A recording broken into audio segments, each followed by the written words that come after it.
एक बार वैज्ञानिकों ने शारीरिक बदलाव की क्षमता को जांचने के लिए एक शोध किया। शोध में एक मेंढक को लिया गया और उसे एक कांच के जार में डाल दिया गया। फिर जार में पानी भरकर उसे गर्म किया जाने लगा। जार में ढक्कन नहीं लगाया गया था ताकि जब भी पानी का तापमान मेंढक की सहन शक्ति से बाहर हो जाए तो वो कूदकर बाहर आ सके। शुरू में मेंढक शांति से पानी में बैठा रहा। जैसे ही पानी का तापमान बढ़ना प्रारंभ हुआ, मेंढक में कुछ हलचल सी हुई। उसे समझ में तो आ गया कि जिस पानी में वो बैठा है वो हल्का गर्म सा लग रहा है, लेकिन कूदकर बाहर निकलने के स्थान पर वो अपनी शरीर की ऊर्जा बढ़े हुए तापमान से तालमेल बैठाने में लगाने लगा। पानी थोड़ा और गर्म हुआ। मेंढक को पहले से अधिक बेचैनी महसूस हुई, लेकिन वह बेचैनी उसकी सहन शक्ति की सीमा के भीतर थी। इसलिए वह पानी से बाहर नहीं कूदा, बल्कि अपने शरीर की ऊर्जा उस गर्म पानी में तालमेल बैठाने में लगाने लगा। धीरे धीरे पानी और भी ज्यादा गर्म होता गया और मेंढक अपने शरीर की अधिक ऊर्जा पानी के बढ़े हुए तापमान से तालमेल बैठाने में लगाता रहा।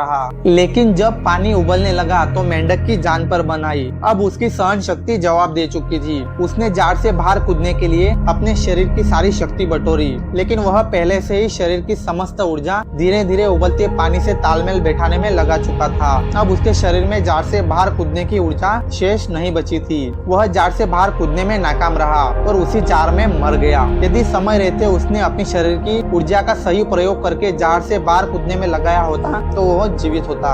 दोस्तों, हमारे जीवन में भी ऐसा ही होता है। अक्सर परिस्थितियां विपरीत होने पर हम उसे सुधारने या उससे बाहर निकलने का प्रयास न कर उससे तालमेल बैठाने में लग जाते हैं। हमारी आंख तब खुलती है जब परिस्थितियां बेकाबू हो जाती है और हम पछताते रह जाते हैं। समय रहते हमने कोई प्रयास क्यों नहीं किया। इसलिए प्रारंभिक अनुभव होते ही परिस्थितियां सुधारने की कार्यवाही प्रारंभ कर दे और जब समझ में आ जाए कि अब इन्हें संभालना मुश्किल है तो उससे बाहर निकल जाए। परिस्थितियों से लड़ना आवश्यक है, लेकिन समय रहते उससे बाहर निकलना बुद्धिमानी है। हमारे इतिहास में कई ऐसे उदाहरण हैं जिनसे हम शिक्षा ले सकते हैं। एक प्रसिद्ध उदाहरण है महात्मा गांधी जी का, जिन्होंने ब्रिटिश शासन के खिलाफ संघर्ष किया। लेकिन जब उन्होंने देखा कि अहिंसा और सत्याग्रह की नीति से सही परिणाम आ सकते हैं तो उन्होंने उसे अपनाया और परिस्थितियों को अपने पक्ष में किया। लेकिन जब परिस्थितियां बदलने लगी और उन्हें ये महसूस हुआ कि समय आ गया है कि उनका आंदोलन समाप्त हो, तो उन्होंने उसे भी समय रहते सही तरीके से समाप्त कर दिया। इसी प्रकार यदि हम किसी रिश्ते,